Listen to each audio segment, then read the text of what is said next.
Waymo has big plans for the Magic City. Just like the Rat Pack went down there and made it their homes in the winter, Waymo's making it their home, not just in the winter, but year round.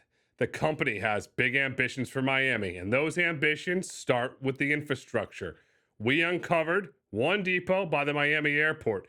Interesting fact, a service road connects it to the airport. No highway needed. We would estimate you could be there in under 8 minutes.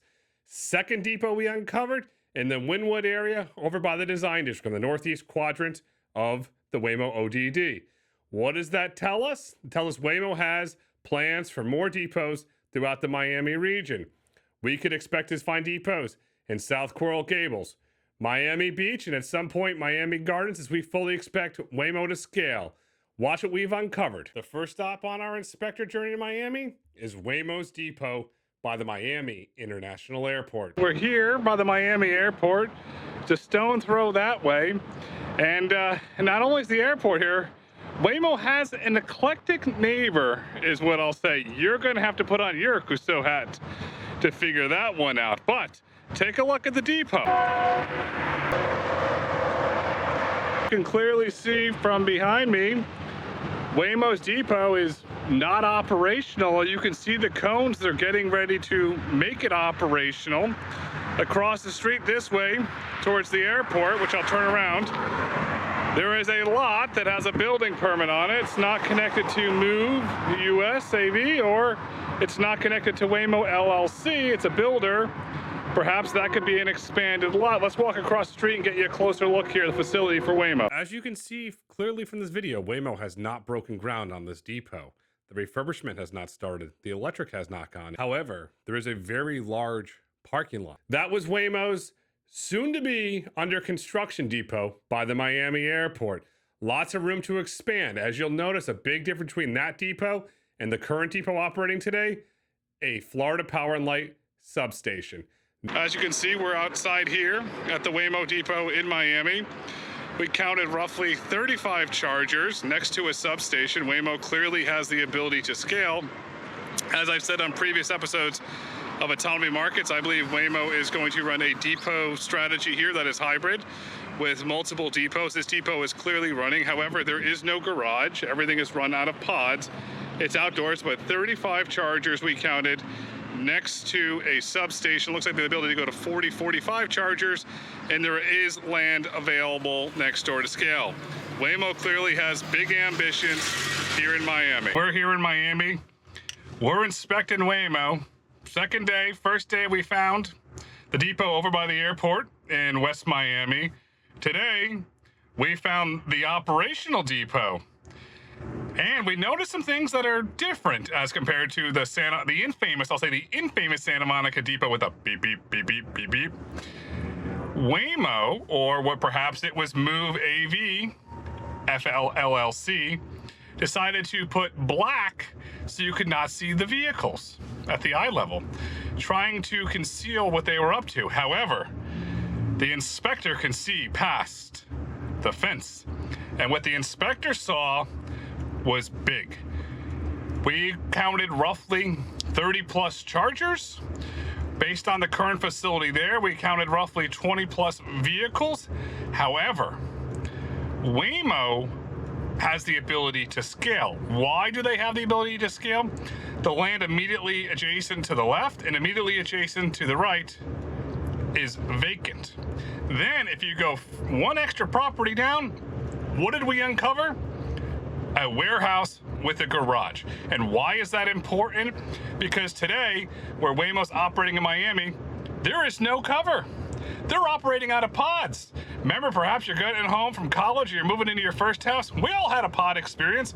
Waymo's using pods to store parts. Cleaning is what it appeared to be.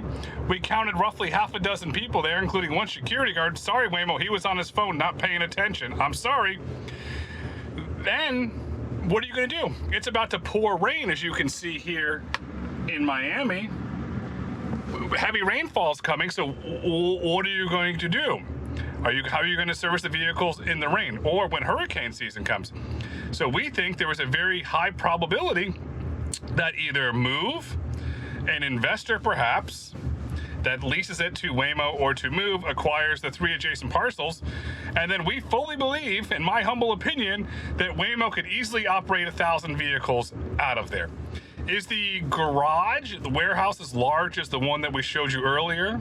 No, it's a decent size. I would make a guesstimation here that perhaps 40 cars, 50 cars very comfortably in there being serviced. It's a fraction of the size of the Waymo depot in Austin, but the outside land is there. And I know we said it earlier and we showed it to you, the substation's content is there.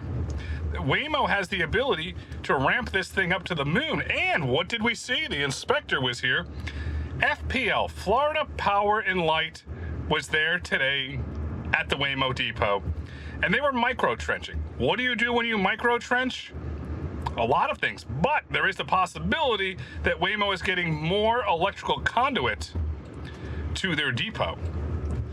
Maybe that's a sign of expansion. What became very, very clear to us today, Waymo has big plans for Miami.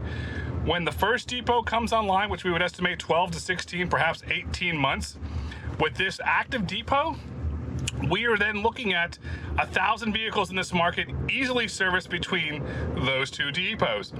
Now, the next question becomes, and the inspector will be on the case, have no fear here, where in the beaches will Waymo put a depot?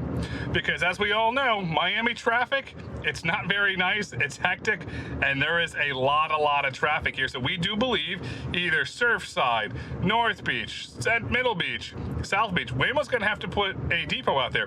Perhaps that's why they have not expanded the depot out there. Oh, in another piece of inspector insight today, we noticed manually driven Waymos north of the ODD in Miami. Perhaps Waymo is inching towards Miami Gardens, which we believe is absolutely critically important for Waymo to succeed in the Miami market. Why, you might ask? Hard Rock Stadium. Well, what happens at Hard Rock Stadium? It's the Dolphins. I know they're not very good right now, but people love Florida. Just asked our Secretary of State, Marco Rubio. He'd gladly take that job if he wants another job. Then you have the F1 there. Well, where are the predominant hotels in Miami? They're in two locations. Miami Beach, Brickell. Brickell's connected today. South Miami Beach is not connected. We can't forget you have the Four Seasons in Surfside. And why is that important? Because at some point in time, well, I know you're going to be very happy about this because you're going to hope your beloved Eagles make it. The Super Bowl is coming back to Miami.